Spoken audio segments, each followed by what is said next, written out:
मुझे बलि का बकरा बनाया गया। दिल्ली कोचिंग हादसे पर विकास दिव्य कीर्ति। बताया कोचिंग में 3 बच्चों की जान किसने ली।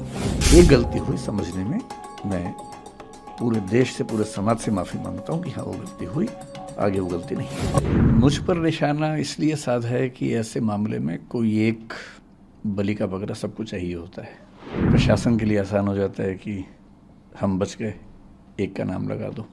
समाज को भी एक सीधी सीधी बात समझ में आती है कि अच्छा एक आदमी मिल गया, यही जिम्मेदार था, तो वो तसल्ली मिल जाती है कि चलो हमें दोषी मिल गया। जो बच्चे हैं, बच्चे जिस इमोशनल टर्बुलेंस से गुजर रहे हैं, उनकी नाराज़गी की वजह यह है कि मैं उनके साथ क्यों नहीं खड़ा हूँ। शायद उनको मुझसे ज़्यादा उम्मीद थी, इसलिए उनको खराब लगा, हर्ट हुए, तो नाराज़गी पूरी मुझ पे फूटी है।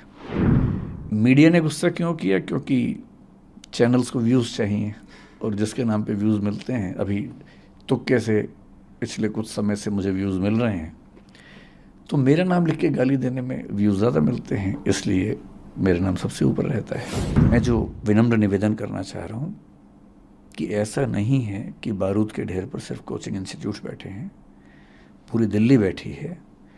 बहुत कम ऐसे संस्थान हैं, स्कूल है, कॉलेज है, यूनिवर्सिटी है, अस्पताल है, उनको ज़मीन मिलती है। जिस दिन दिल्ली में बड़ा भूकंप आ गया, उन्होंने कहा कि पूरी दुनिया में ऐसी त्रासदी नहीं हुई होगी जितनी यहाँ होने वाली है। पुराने जो बाज़ार हैं, चांदनी चौक हो, कोई बाज़ार हो, छोटी छोटी गलियों में जब आप ऊपर चढ़ते हैं एक दुकान में, जहाँ 1 लाख साड़ियाँ टंगी हुई हैं, जहाँ 50 सैकड़ों महिलाएं साड़ी खरीद रही हैं, भगवान ना करे कभी कुछ हुआ तो क्या होगा।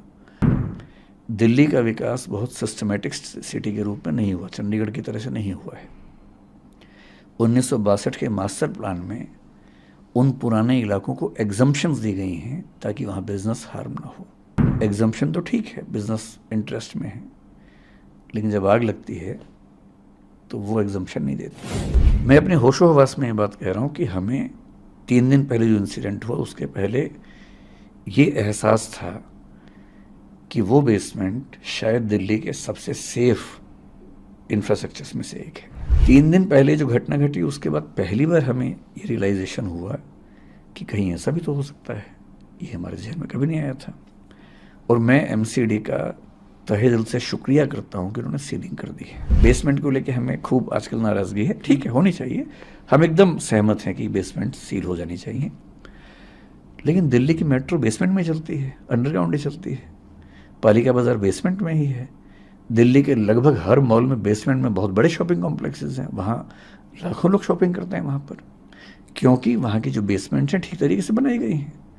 और कमर्शियल मॉल की तरफ से हमें ये बार बार आश्वासन मिला कि वो बेसमेंट उसी तरीके से बनी हुई है, और उन्होंने कहा कि हमने डीडीए में अप्लाई किया है कि हमें कमर्शियल एफएआर में इसका एनओसी मिले।